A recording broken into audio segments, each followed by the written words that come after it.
Welcome to the last webinar in the Succeed During Lockdown series from SaveTheHighStreet.org. I'm Michael Whedon and I head the High Street Advisory Board. I'm going to make, unusually quite a lot of introductory points before introducing today's panel. If you have questions for us, and I hope you do, please pop them in the chat box, which you may not be familiar with Zoom, many are now. Please pop them in the chat box where you can access through the icon at the bottom in the middle of your screen. Save the High Street, if you're not familiar with it, exists to save the high street one business and one good idea at a time.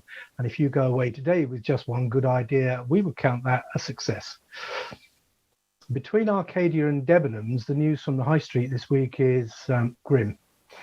Just as we prepare in England to follow Wales out of lockdown, but into a complex and doubtless changing jigsaw of COVID alert tiers, affecting different high street sectors in entirely different ways, and following a largely online Black Friday fortnight, which was, we may remember, originally a one-day shopping event designed to draw footfall into physical shops.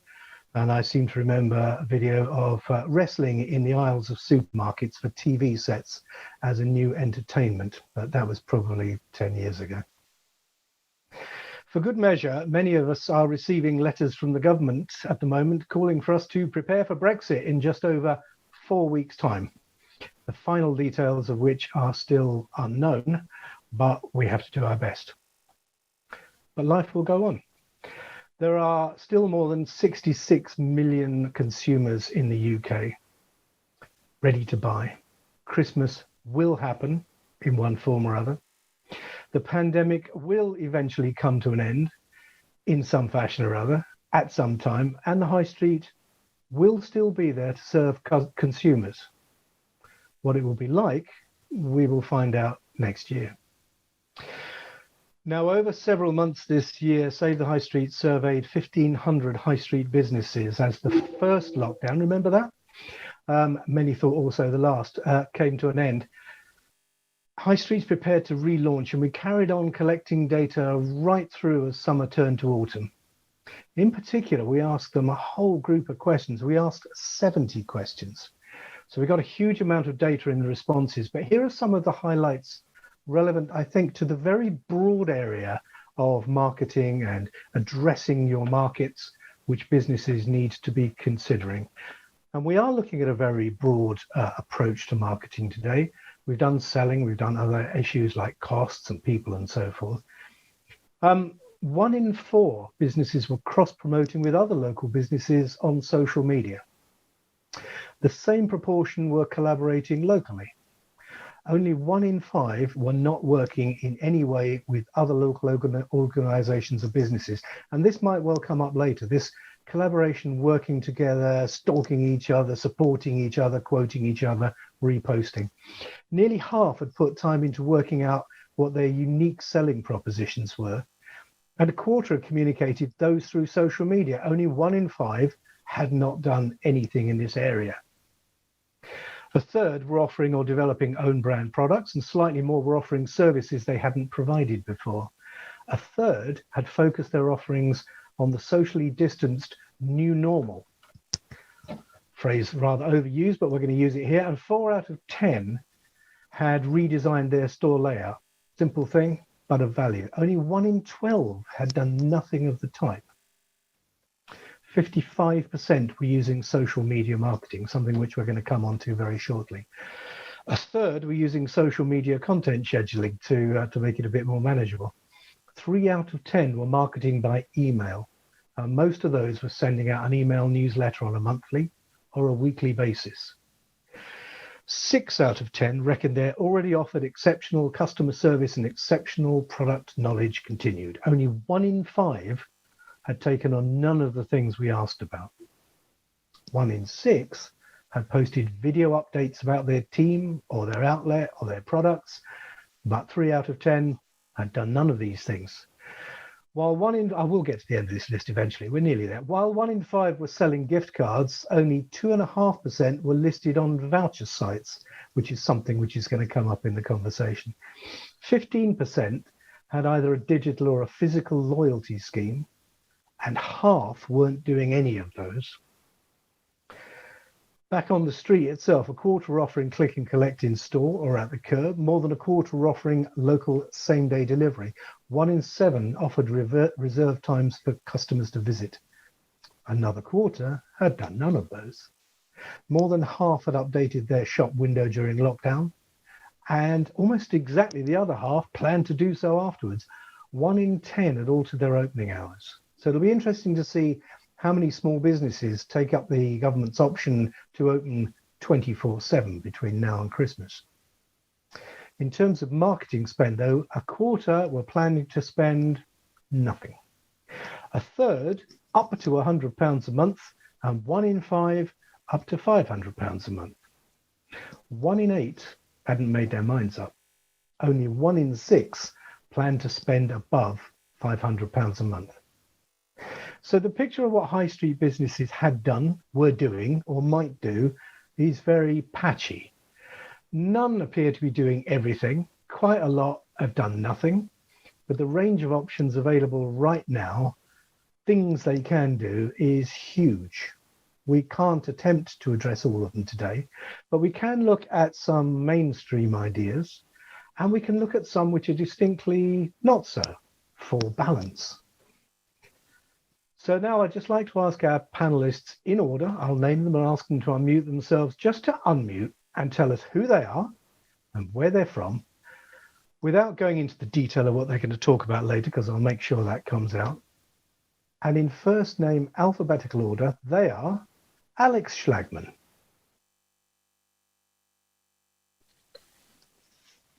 Thanks, Michael. My name's Alex Schlagman. I'm one of the founding partners of SaveTheHighStreet.org. Thank you for your excellent brevity. Andy Washington. Thank you, Michael. My name is Andy Washington, as you just said, and I'm from Groupon, and I lead travel and what we call local, which is working with high street merchants. Okay. Ben Phillis. Hi, my name is Ben Phillis. I'm co-founder of the free Emojit Now app, which allows instant feedback as well as messaging capability for local businesses. And finally, in alphabetical order, Nicola Moss. Hello, I'm Nicola Moss of new social media startup Moss Social, and I'm currently supporting Save the High Street with their social media. Well, thank you very much. I'd like to get into the social media side first of all. One of the things about it is that it's something which can be done by everybody. I believe more than 80% of adults in this country use one form of social media or other. And even for businesses, the proportion is quite high.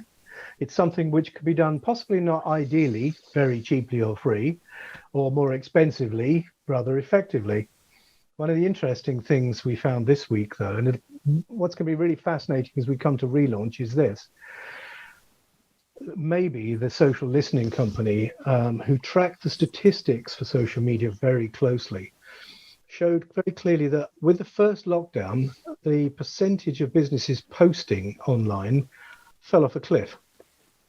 And it stayed at the bottom of the cliff, that graph, all the way through the summer.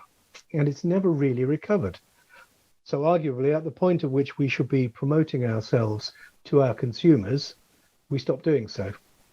Nobody's yet explained satisfactorily why. It may be because all the staff who did that bit were furloughed. It may have been a bit of a fatalism. It may have been the thought that, well, this is just something we'll carry on for a little while and then we'll get back to normal. The idea that the COVID pandemic is a bit like a weather event, which comes and goes and then everything goes kind of back to normal. Although I think many people have come to the idea now that maybe it's a bit more like climate change with longer term consequences. But I don't think it's maybe wise to ignore the potential for this with the second lockdown ending either in Wales or England in particular. And that chance between now and Christmas to really connect with people and sell things. Nicola, I know it's a huge area that you work in, but I think you've got a few slides you just wanted to introduce the subject with. Can I just give you 5 minutes to talk about it, and then I'll ask you some questions accordingly. Okay, so share. Will it share? Is it going to share? Did before. It did before. Let's see if it will share. And then it just, starting from the back. I might just pause that a little bit, actually. So we were chatting about this earlier in the week. And as you say, a lot of businesses have chosen to sort of almost go into hibernation. And if if people can't come out and see you and they can't get to your shops and they're told that they've got to lock down and they're staying indoors, they are on their phones. They're on their phones, they're on their computers, and that is where you need to be if you want to be in front of them. So we were looking particularly at Instagram and Facebook, because business to consumer, they are one of the two of the best channels to choose. And I really just wanted to sort of talk about how you just want to be eye-catching on Instagram. There are a lot of other businesses out there. We all know we're competing in a big space, but we're only very small as small businesses. You need to be eye-catching. You need to be doing something a little bit different. And with Instagram, you've got so many opportunities now with new things like Reels, and you can now put guides together, which is brand new from last week. So there's lots of ways of getting in front of your ideal customer by possibly doing some more creative things. So try and be, it can be fun. Try not to be scared of it. What's the worst that can happen? You've got a few minutes, a few seconds really, to capture somebody's attention, and do what you can in that time. So this is just a few of the stories, because they all archive that we've been spotlighting other people's stories and other people's posts, because there's some amazing things that people are doing out there. And actually, I might see if I can just go back to this one here. I can't highlight it because it's not actually on my phone, it's on a piece of film footage. But there was a lady here who they sold hats and scarves, and they did this reel, which was like they had a sound of a roulette ball going round, which obviously is fast to begin with and slows down, and for each bounce of the ball there was a change of a scarf and hat, so she could show lots of different outfits, and all in 15 seconds. So just amazing, the creativity that people are coming up with. Obviously, we're trying to remember what we're coming on to next. So yeah, there's so many ways to decorate your stories. There are lots of courses online. It doesn't really take that long to learn a little bit more. And then here we've got really looking at somebody's bio. This is somebody who has interacted with us this week, Indulgence Chocolates, and making sure that you've got the essential information in there so that people can find you.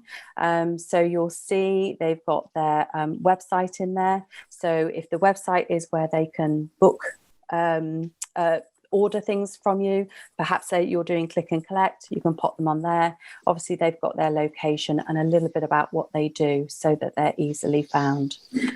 So those are kind of the main things, and the bio is so important on all of your social media feeds. So then you've got Save the High Street Facebook page, just to give you an idea of how it all sits out, but help your customers know how they can shop from you. We've seen lots of different things, like people just putting signs in the window where they've put a QR code that you can scan through the window with your phone, take you through to a website, or whether they're just listing out prices and you can ring people up, or maybe you can actually order through Instagram, send them a message, or Facebook, send them a message. And then really it stopped. And again, another one, just to show you on Instagram the types of things you can do, the information that you need so that people can come and buy from you. And I will stop sharing there. Does that help? It does. Is it all about Instagram? No, Instagram, Facebook, Twitter, LinkedIn, YouTube, Pinterest. Choose the one that you think fits your type of business and where you think your customers might be. Right. Okay. So how do you guess that? How do you work out which one is which then? I mean, you just take a flyer and say, I'll try Instagram, or I've used Facebook, I'll do that. I mean, How do you make a rational choice about that? What you can do is look around and see where your competitors are. If you find, for example, the chocolate shop, if you find that you see lots of chocolate shops on Instagram, there's a good chance that a lot of customers are on there because they are building their growth on there. So that's a good rule of thumb. Typically, if you are just starting out, pick either Instagram or Facebook to start out, because that's where your customers are going to be. So rather than the business-oriented thing, are there demographic differences which are worth considering between Facebook and Instagram, like age, for example? Absolutely. I mean, if you're looking probably 50 years up, then go for Facebook. And if you're 50 years down, head to Instagram. But if you can do both, it's brilliant because you can often use similar posts. You just need to make sure that you change the way you lay out, because there are certain things like in Instagram, hashtags are all important. In Facebook, they don't mean anything. So just pick your one that way. Yeah, and I always find that puzzling because people do load Facebook posts with hashtags which don't work. Is that right? Yes, that is because they've used the same one. So they may be using a scheduling tool. And for speed, they're thinking, oh, just same post, go out on all the channels. And I've even seen the same post go out on a Twitter channel. And of course, Twitter's only got a short number of characters. So it cuts it off partway through a word, potentially, definitely is through a sentence, because there's no way there's going to be the same. You're not going to get the same message across if you're cutting a sentence in half. So you've got to take your time and rewrite it. But yeah, don't post the same messages over across all of them, because the handles are different as well. So if you're tagging people in, maybe you're tagging your local business improvement district or your council, whoever is supporting the business at the time, they invariably have different handles on Facebook and Instagram. So if you tag one and then use it in both, it's not going to work.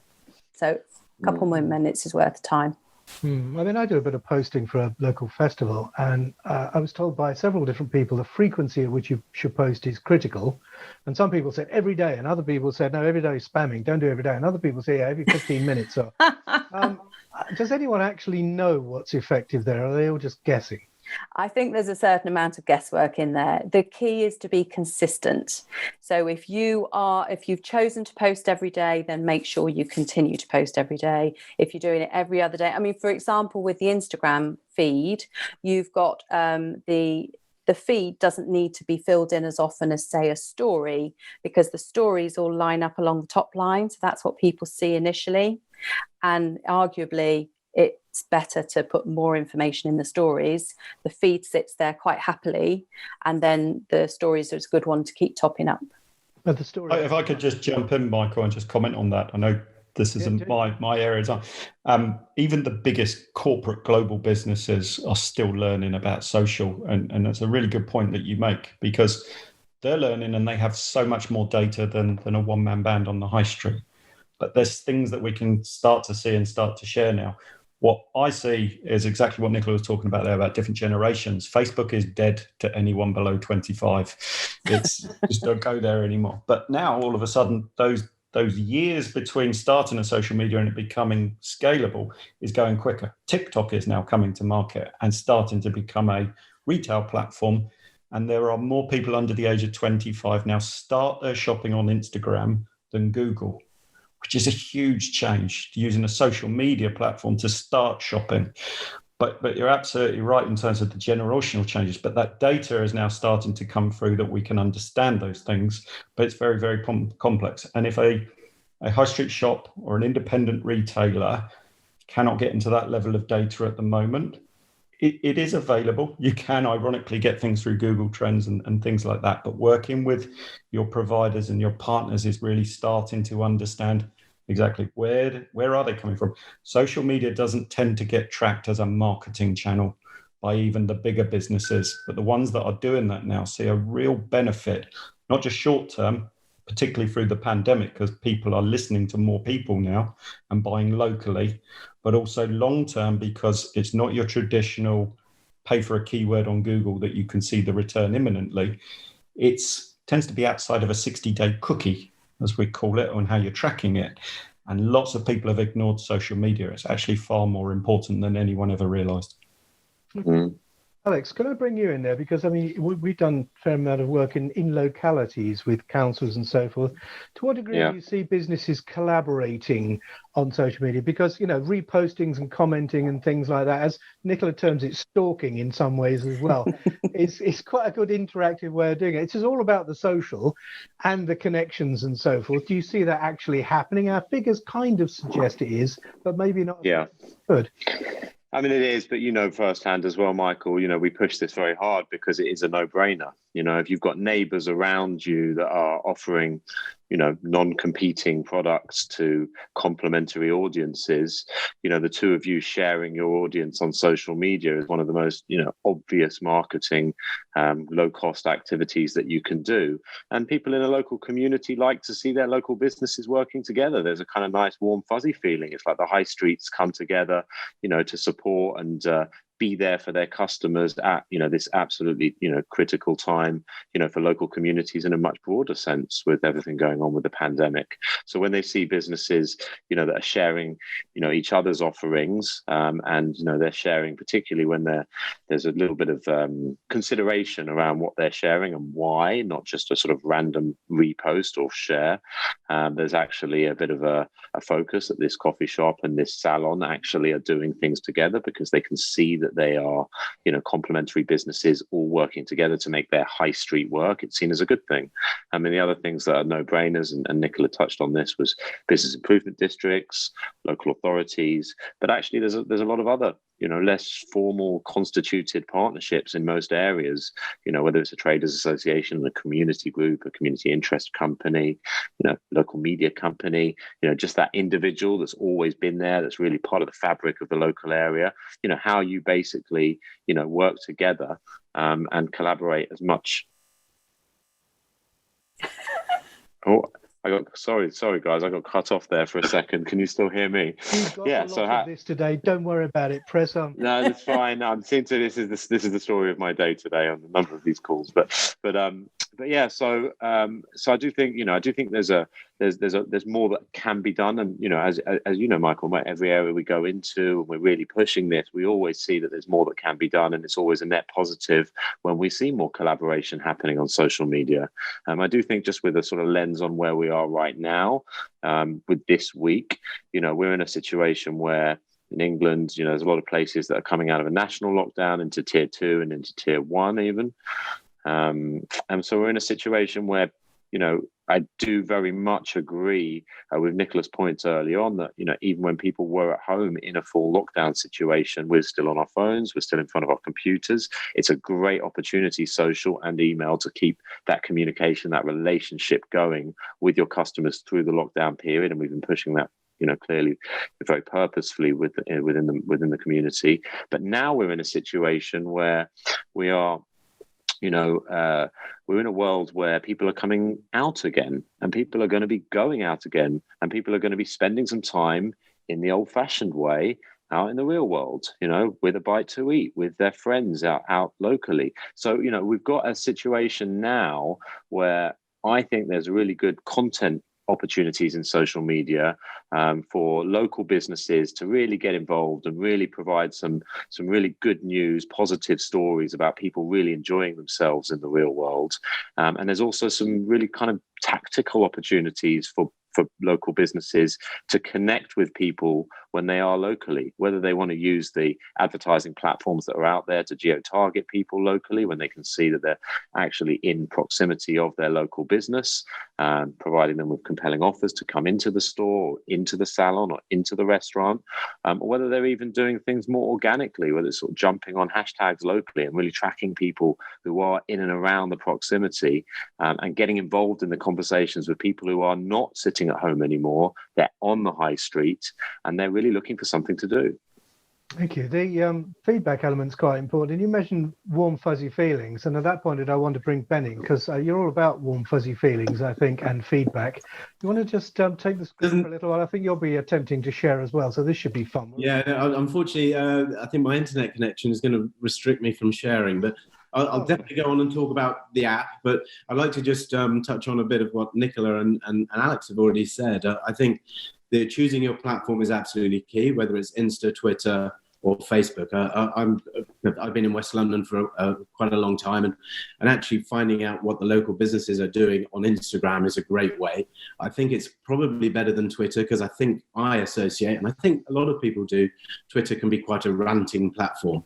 And I think at the moment, when you're trying to entice people back to your shop, it's a really good thing to get those high value visuals.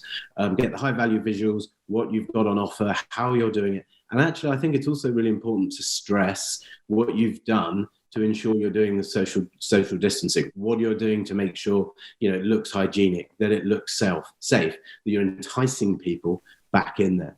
And I think actually once you start posting as a business, you can then often come across other businesses, so you can share, fine, that's great. But also when you start finding other local influencers. So I was in West London, and there were plenty of, there was the Fulham Residents Club, Fulham Focal, How to Keep Fulham Afloat. All of those ones are desperate to tell people, their followers, what they're doing. And so you can start getting into this community where it's kind of a share for share, but a lot of those groups be wanting to promote the businesses that are around.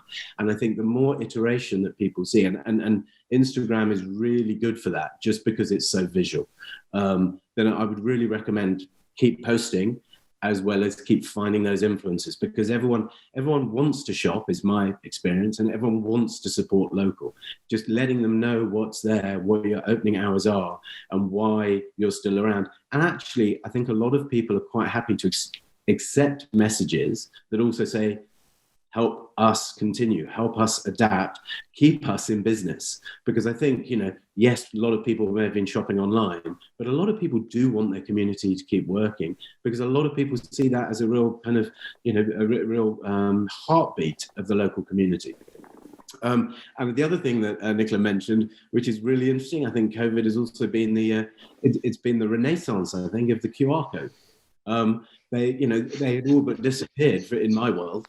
And then actually within the last 6 months, whether it's through track and trace, but they've become a lot more accepted again. And they are a great way to get people to your website, to get people to your app, to get people in various different places, to engage with you. So that said, thank you very much for the introduction, Michael, and thank you very much for inviting me to join this discussion. I would share screen, but as I said, there's some PC issues and broadband issues. But basically, our app is a way for your high street users to give you instant, immediate, and private feedback, right? So, and you can also use the app to message them back. Now, what does that actually mean? It means that someone comes into your shop. They, if they've downloaded the app, what they do, they come out, they type in your shop, they select an emoji and then a reason, and then they press submit. Now, the time I've just taken to explain to you what they do is actually longer than it actually takes. So what? Well, we think that's important because a lot of individuals like giving feedback, but they don't necessarily want to have their name associated with it, right? I don't know about you, but when was the last time you gave feedback on TripAdvisor or Google reviews or even Twitter, right?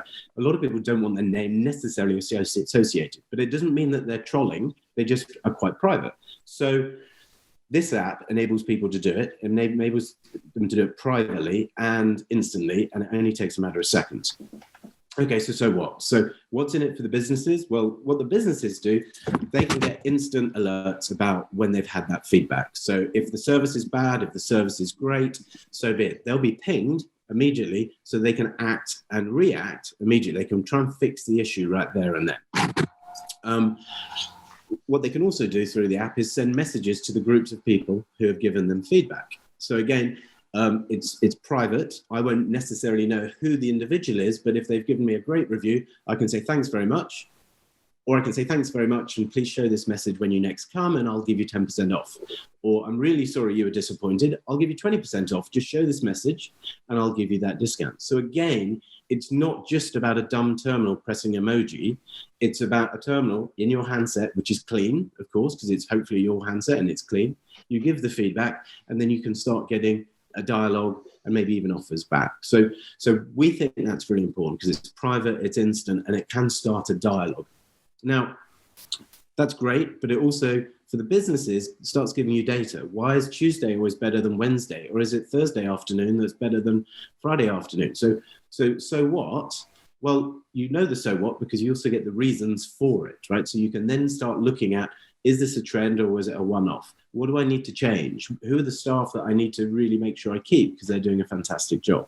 And by that way, you start getting data, not just comments or rants on Twitter or TripAdvisor, but you start getting meaningful data that actually enables you to act and adapt and keep improving. Last and not least, it's free.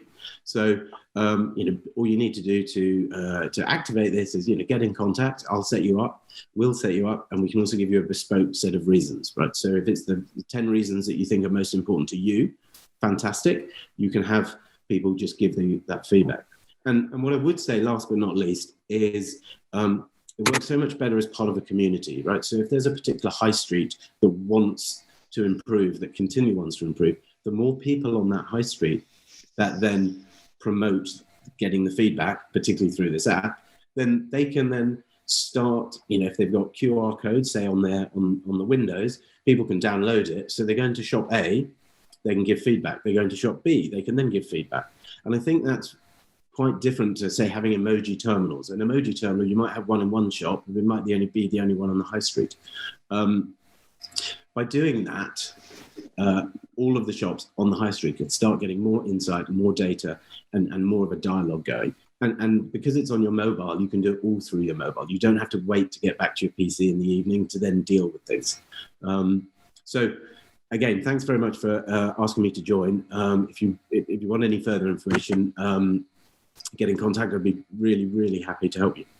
Well, I've got somebody in Wellington who's interested in it. What was it called? What's the app called? The app is called Emojit Now. Emojit Now. Okay, I will distribute details after this when I send out to everyone who's registered and the panelists as well the link to the recording of this, which I hope might be useful. I was tempted, Ben, given that you weren't able to demonstrate it, to ask you to demonstrate what the emoji would look like by acting them out. I think that's probably a bit unfair. Now you're just being cruel, I think. I want actually to come on to something rather more old-fashioned in a way, which is something I was hoping to have another panelist on we work with, and it's about email. It actually is absolutely critical to everything we do, and it's kind of thing that's been around for so long, we tend to take it a bit for granted. But I think this is something which I know is very close to Alex's heart, but also I suspect to Andy's as well. So I want to talk in a minute about email itself as a way of getting messages out there with that one-to-one relationship you have. But everyone wants to know, really, why is Andy here? And we've got Groupon. I mean, Groupon was a name that we're all completely familiar with previously. Now it's back. Something has changed. Andy, would you like to take the screen and tell us a little bit about this? You may or may not act it out as you wish. Well, my acting skills are terrible, but yes, I have the boring PowerPoint slides. So let me present those. And Michael, you asked this question recently, and hopefully you can all see my screen. You asked a question recently about, well, yeah, but what is Groupon nowadays? And we are no longer that pilot high, sell it cheap, go and buy a voucher, go through a horrendous process to try and experience something, whether that's with a retail vendor, whether it's with an experiences or a travel merchant. Groupon has changed and considerably.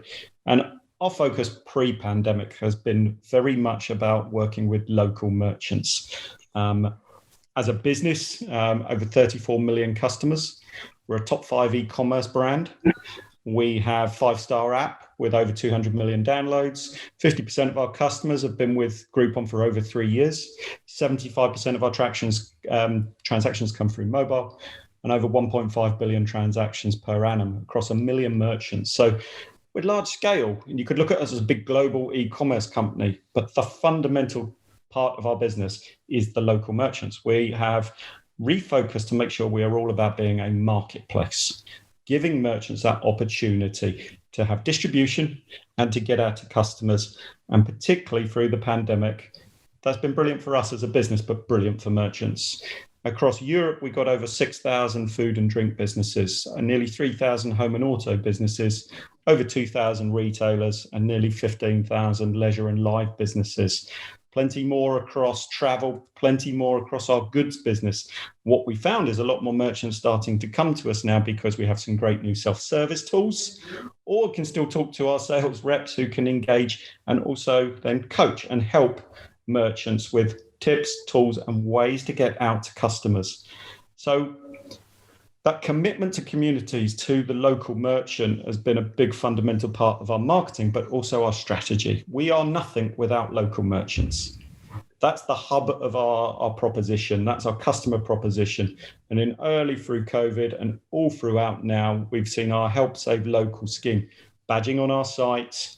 We talked about this in terms of social media. We've talked about it in terms of giving the confidence messages about safety. All of these things are very, very positive. They work on social, they work on your high street shop front, they work on marketplaces. These are really important because the hearts and minds of people have really shifted over the last 9 months to be very focused about communities, our families, our friends, and supporting local. Applauding the brilliant services of the NHS and the other support services out there in the world. Our mindsets have really changed. So this works for us, but it's about being in partnership with those merchants. Over the summer months, we took the Eat Out to Help Out scheme. We actually did the discounting part of that ourselves. So whilst we're not all just about discounting, we said we would fund that for merchants for food and drink, whether that's takeout and delivery, or whether that's eating in, to support these merchants, because again, fundamental to us on a business to business perspective, but then also solving for the customer demand. Who is the Groupon customer? Look, there's a lot of detail on here. I'll sum it up by a lot of people, pretty much everyone. The core part of the marketplace can be a Groupon customer because we sell leisure, we sell goods, we sell travel, but it's all around what we can offer so that people can experience what the marketplace has got and what merchants can deliver. So we have go-getters, we have budget masters. Yes, we come from that heritage of lots of deals, lots of discounts, but we've really shifted now to more of an experiences marketplace. And experiences doesn't just mean going out or going rock climbing or something like that. It also things that you buy. It is travel. Everything we offer is around an experience, but also what you can buy, purchase, and what the merchants offer as an experience. And that can be from their own marketing, that can be from their own services that they offer. I love what the panel's been talking about here in terms of customer service, because that really also becomes part of the overall experience as well. Our merchant offering then is really, this is how it works. We set up and we coordinate on a design and a deal. We get that onto the marketplace. We launch that together and we can work on timings of that. It could be an evergreen year-round deal, which is not just, 50% off. Gone are those days. We can still do that, and lots of people will want to do that. But it's about trying to drive traffic and people to these merchants. And I'll show you some stats of why in a second. We promote that campaign, as we spoke about. We get to millions of customers every day. And you touched on email. Let's talk about a bit more of that now. Over 30% of our customers come through what was it used to be a daily deals site driven by email. And yes, we move into more marketing channels. Some are more expensive than others, but email is actually quite a light touch, low cost channel. But you've got to be very personalized with it nowadays. You can't be everything to everyone. So it's understanding more about the customers. And that's where we can really get engaged with knowing that Alex wants a restaurant or Andy wants to find a health, beauty and wellness supplier.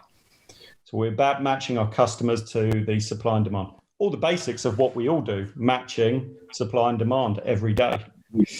And then, of course, we have the systems to enable, whether it be vouchers or whether it be live bookings on the site, get people through the doors and taking the payments as well.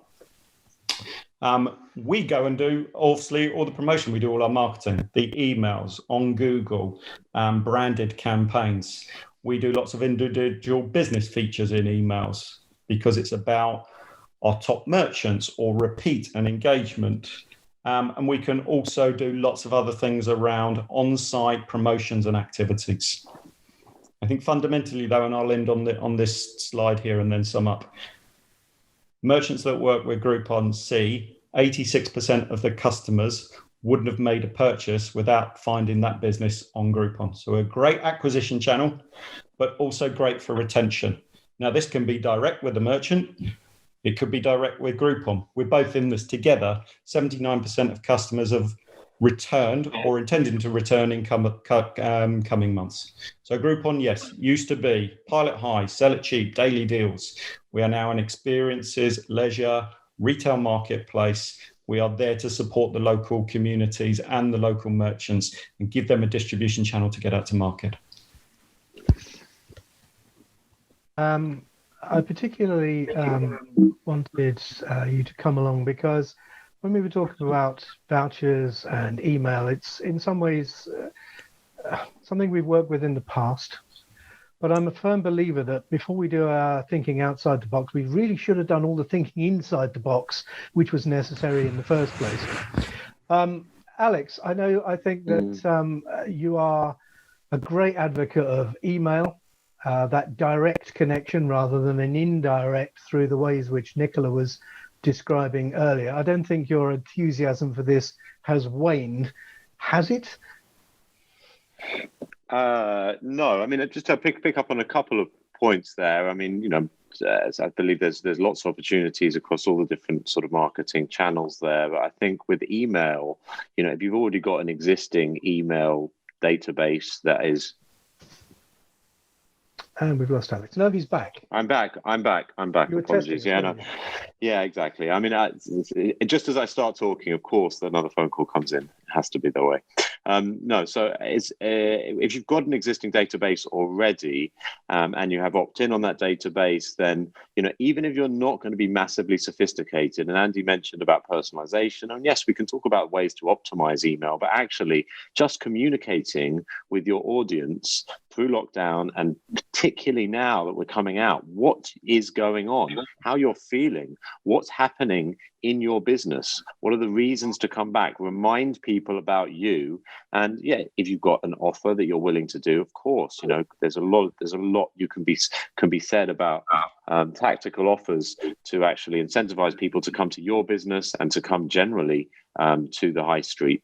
But actually just communicating in general is such an obvious thing to be doing if you have that database already there. So yeah, for me, I've been, as you know, Michael, a sort of advocate of email, an advocate particularly of, being really proactive as a high street and asking for email data. That's one of the things that we've seen that we've really pushed over the last couple of years, is actually businesses much more proactively asking their customers for their email communication when they're in the store or when they're online. And we see the benefits of that. You can retain that relationship with people when they're not there and give people regular reasons to come back. And right now, kind of go back to my point earlier, we're in a different period. This is the end of, lockdown 2. We're going into a different situation right now. You have something, everybody has something to say about what's going on in your business. And, even if you're not going to personalize and optimize this email campaign, just get out there and say something and make sure they're aware that you exist again. Remind them about what you do and why you do what you do. And that's a really important, just small point here, but just on the messaging, I think there's often an underplayed opportunity for local businesses to talk about the why, not just about what, so, what I'd agree with you, Alex. Yeah, the emails that we put out that are not tactical selling emails that are giving a message are the ones with the highest open rates, particularly when it's about reassurance through the pandemic period. And that gets the engagement. I would argue in some ways that actually social and email can go hand in hand, because there are different stages of sometimes either the buying behavior or the communication channels. It's about, again, learning and testing and learning as we go. But email, and Michael, you make this point, thinking inside the box, we don't think it's cool, but actually it's very, very effective. And to Alex's point, can do tactical, it can be personalized, it can be generic, it can give messages, it can do so many things that other channels can't do. Yeah, and you can be viral with it. The last point I'll make, Michael, is just to sort of encourage your audience to share as well. In the same way we share on social, you could kick off. It doesn't have to be a huge volume play here, but if you've got 100 people on your newsletter, on your email database that you share with, and you ask explicitly, for them all to pass this on to their friends who are local as well, you may find actually that your reach from that 100 turns into 500 quite quickly. So I would just sort of consider that, being proactive, asking for email addresses, asking, for people to come and visit you again, asking for people to share this with their friends. This is that time to do that. And I would say it complements a lot of what people are hearing in the wider media anyway. Listening to the radio, watching TV, there's a lot of stuff out there from Amex, from Visa about shopping local, trying to give personal voices. When someone sees that email or that social media campaign, it again just says, okay, I've heard it on the radio, but now I can start putting names to faces of the business in my local area. So I mean, it's a great tool, and I think complementary. Absolutely. Nicola, what I really wanted to find out from you is, with the small business customers you've got, and I know you're a startup, but you've had some experience in other areas we've been involved in. Do people tend to fall into doing just social media or just email, or do they do both? And if they do, how do they find the time?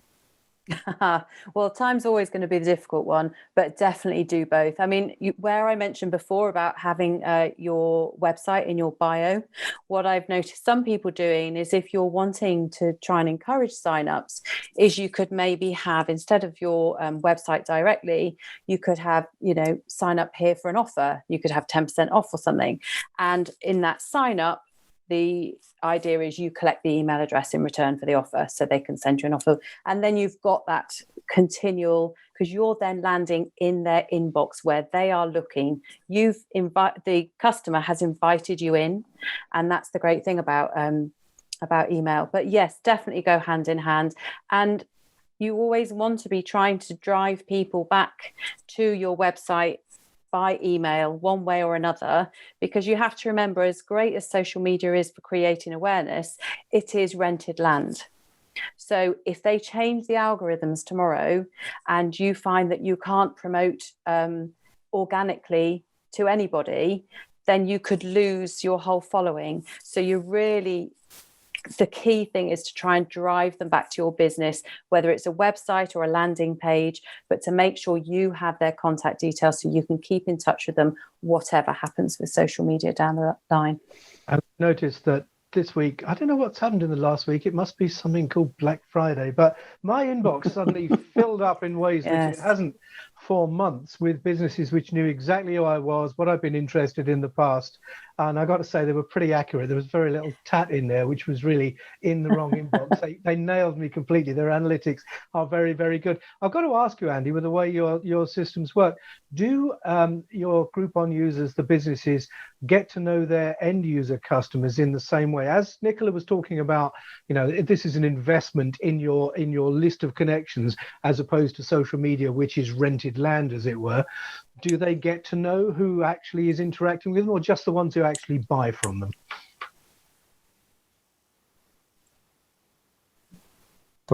Led to come off mute again.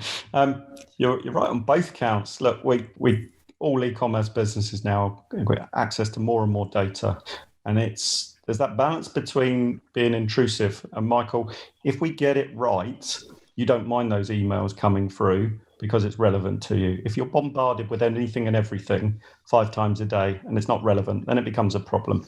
Getting that balance right and understanding the data and understanding the customer is absolutely key to it. Looking ahead and understanding all of that and predicting becomes more and more complex. But it's not about prying. At the same time, it's how can we then play it back to the merchants? Because then it becomes the 3-sided marketplace. There's the customer, the merchant, and us as Groupon. It's what can we provide back to the merchants and say, these are what customers are looking for at the moment. This has been the most challenging year for everyone, but the most rewarding in terms of what have we learned about different behaviors, not just monthly, quarterly, not weekly, but daily. Last Wednesday was pivotal for us and many businesses of what area of the country would be in what tier, and then understanding what does that mean for merchants in those tiers, and then getting ahead of the curve, not waiting for this week to open up, but knowing that in health, beauty and wellness, I want to go get my hair cut this week. I'm desperate to get out there, book ahead. what can I do about that? What restaurants are going to open? What retailers can open their doors and people want to come through the doors? It's being ahead of that, but some of that is just, again, the basics of supply and demand, but playing that data back to the retailers and the merchants and saying, look, this is what we're seeing. This is what the customers are looking for, whether that be price points, demand, different behaviors, because that has been changing literally daily. And we've learned from wave one. We've learned a lot more coming out of wave two. But there's this period now pre-Christmas, and we're all going to get together. But then we'll learn as we go into the new year what's next. And so we all have to be on our toes. Again, that's where all the channels come into play of the messaging that Alex is talking about, the social media, the engagement, the customer service elements. All of that comes into play. But a very complex environment, but a very intriguing one for all of us, where if we do come together, we'll be successful. So Andy, has it switched recently to Christmas buying, gifts, things like that, gift experiences? What's happening at the moment? Yeah, so we used to be purely a voucher-based business, and we shifted that over the last few years to be more of this technical marketplace where you can book there and then. Through this period of time, we've seen some fundamental shifts, particularly over Black Friday, of 30% of our business has gone back to voucher, just in the short term because of gifting. And again, I go back to that piece of the heart this year where people have come back to be more about family, friends, that social aspect, because they crave it more. There'll be more gifting. We did a survey and we got the results today that 36% of our audience is looking to gift something this year to themselves and to someone else. One, because they might have, and this sounds strange, a little bit more of the money they've not been spending the last few weeks to reward themselves, but to gift more from a local merchant, 36% more than last year. And that goes back to that community aspect. So yes, we've seen a lot of change over the last few weeks. What I also saw through Black Friday was a number of retailers that maybe don't work with local merchants were holding their prices very high and taking advantage of the high street not being open for a period of time. So will we see a second wave where they need to discount? I think maybe we will. Oh, that's interesting. Yeah, of course, it's not Black Friday. It's not even Black Fortnight anymore. It's kind of Blackvember. And as it gets there, I keep wondering whether it'll end up being Blacktober as well. And then it'll be in the summer and we'll go all the way around again. Nicola, in terms of social media, what should small businesses be doing right now? It's less than 4 full weeks to Christmas, isn't it? Is it time to do anything? Absolutely. Just get out there. It's, what's that expression? You've got to be in it to win it. So make sure that you can put out, whatever you're selling. For example, we've seen some great videos where shop owners have actually sat in their shop or walked around their shop and explicitly said, this is what we have. Here are some gifts for men and here are some gifts for women, and pick them up, show them so you can see the size, just whatever you can do to be out in front of your buyer. And, I completely agree with what Alex said about the why, because a lot of small business owners are in it for a particular reason because they're particularly passionate about something. And share your behind the scenes stuff.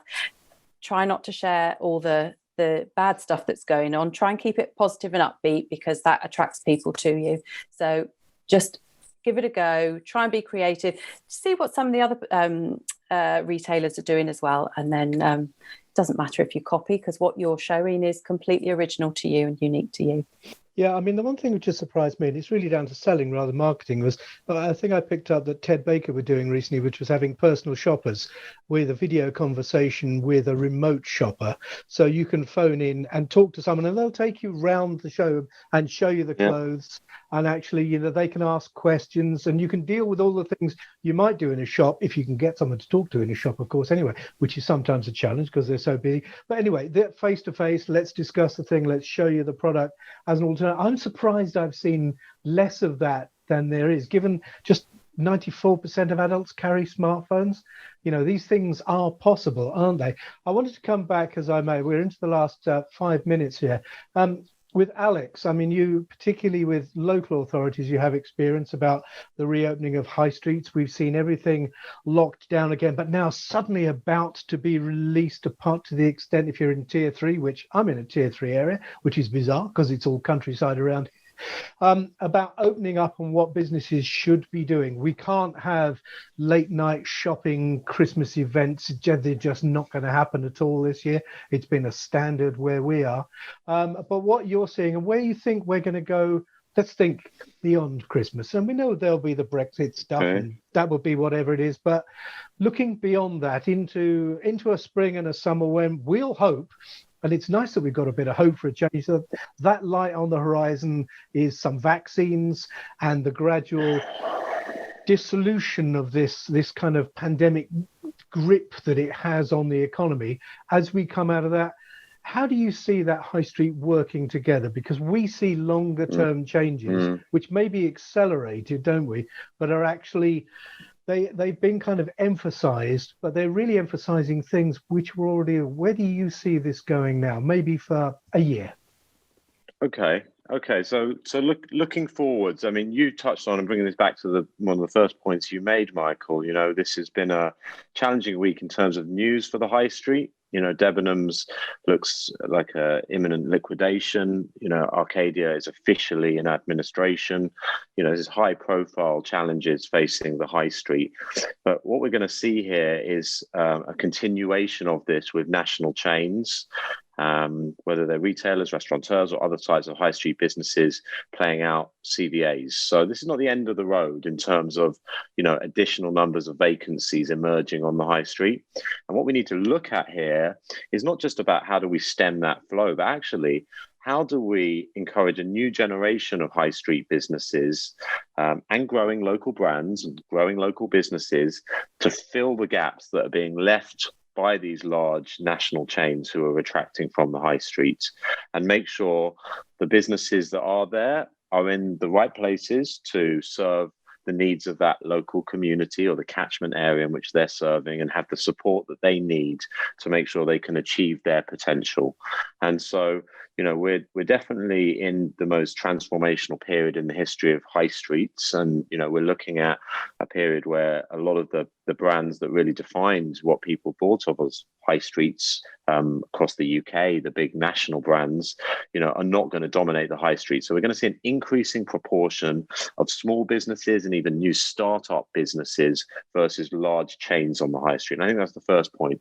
And so we need to create the conditions for success for an army of small businesses to power this high street of the future. I think a couple of other points, if I may, I mean, in terms of where you see high streets going, I think we've got to think about high streets more broadly than even just, you know, high street uses, and actually start to think about residential and other commercial uses in town centres. And what's the right mix of what they call Class E now, which encompasses, you know, types of sort of community or high street use, as well as other commercial uses, whether it's flexible workspace, with people not wanting to go into the major cities as much as they did to go to work anymore, wanting to work in the places that they live, as well as in the right places, having more residential. More residential means more people to shop, more people to spend money locally. So ultimately, there needs to be a dynamic, evolving plan for every single place. And that plan needs to be based on the data, and it needs to reflect the right mix of uses across use class, not just the right mix of businesses, you know, retailers, restaurateurs, service businesses, etc. on a high street.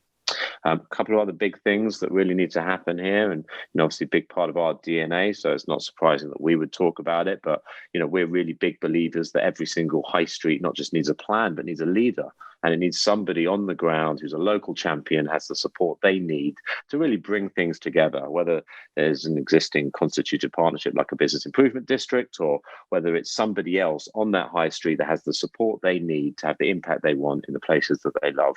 And that will itself need to drive a lot of collaboration. We need to be working together in this next period to make sure, you know, we can be as successful as possible. Another big theme I think that's going to emerge is sharing of risk and reward. So, you know, historically, tenant on the high street paid landlord on a monthly or quarterly basis a certain amount of money to be there, and the landlord had a relationship with their bank. We're not going to get into detail of that. But actually, I think what we need to get to, and what is actually happening already, and we're pushing for a lot here, is around a lot more sharing of risk and reward. Turnover rents has been a big theme this year, and it's largely driven by bigger tenants who are looking to come into a shopping centre and basically dictating the terms and saying, I'm not paying, a fixed fee to be in this space here, but I'm willing to share the revenue that I make. Now, I think what's going to happen over the coming year and years to come is there's going to be a diffusion of this through the market, and there's going to be a lot of risk and reward sharing between landlord, tenant, and the landlender and the bank as well, and a lot better analytics in the middle to ensure that everybody really understands what's the sort of risk and reward of being in a particular place at a particular time. And that actually becomes more of a partnership between the owner of the property and the occupier of that property, and the lender, who is kind of facilitating a lot of the finance to lubricate that. I do also think there's going to be a lot of transactional activity on high streets. So there's going to be a lot of activity where people are going to start to acquire the property assets and get more involved in the town centre. But I think the most interesting part of that is, there's a lot of opportunity for the local authority as well as the private sector to work closely together around the regeneration of places. And ultimately, where we need to get to here is having places that we really want to live, work, play, shop within. And, whether it is a large-scale regeneration project that's happening in your area or planned for your area, or whether it's happening more sort of property by property, business by business, we need to be thinking with a kind of regeneration mindset over the coming years, and really rebuilding the high street around a lens of supporting small businesses and new startup businesses to be successful in this future. And if we look at where we are today, it was the most transformational period, yes, but there's a lot of pain, a lot of challenge, a lot of pressure on the high street. But in these periods here, it helps the market move towards a future that may have been difficult to get to without a lot of those pressures. So, from our point of view here, we're optimistic that, we're going to be in a position this time next year where, we're going to have a lot of successful small businesses who've made a real success of it, who've been on the high street already. And we're going to start to see a lot of new stories come through because, the terms that are going to be available to you as a small business owner with your landlord, and with the dynamics going on around things like business rates and other support packages that are emerging from central government down to local government, down to the local businesses themselves, which will continue. I think we're in a time where there's going to be opportunities. And the last point I'll make is that, in a world where there is a lot of these challenges and there are businesses that are disappearing, if you are on the high street now and you are ambitious with what you're trying to do, and you can get access to the data, and this is stuff that we would like to be sharing a lot more of over the coming months, is, you're going to start to see there's gaps in the market. If I'll give you a real world example here, if we're seeing a world where Bella Italia and Carluccio's and other Italian restaurant chains are disappearing, and you are an entrepreneur who wants to offer Italian food to local businesses, to local consumers, clearly we're not in a world where people have just stopped wanting Italian food. So we're going to start to see opportunities for businesses, particularly smaller businesses, to plug the gaps that are being left by big businesses who are leaving from the high streets. So it's a time of opportunity as well as a time of challenge. Thank you very much, Alex. Rotten chairmanship this. I've let it go on beyond the time, but sorry. That's fine. It was an interesting quote today on Radio 4 on the Today programme about the failure of the Arcadia particularly and Debenhams. And there was a prediction, something we've been talking about for a while, which is that the new high street might look a bit like the previous high street before the change really came in with the consumer boom and the ownership of cars, which really completed the supply chain in the 60s and 70s particularly. And actually it might look like a lot of small shops ultimately, but with this huge invisible cloud of online stuff going on and vouchering and emoji and social media. So I'm going to bring it to a halt at when we get to that point. I'm very grateful to our panelists today in reverse alphabetical order: Nicola, Ben, Andy, and Alex. I'm very grateful for everyone who has taken time to come today, knowing that a lot of the attendees here today will be running small businesses, will be reopening them, and we'll be looking to make the most of the short period which there still is before Christmas. So I wish everyone really good luck with that. And as Nicholas said, get out there, and I hope it goes well. So thank you. At that point, I'm going to bring it to a halt, and I'm going to press the big red button, which ends the webinar. Thanks a lot.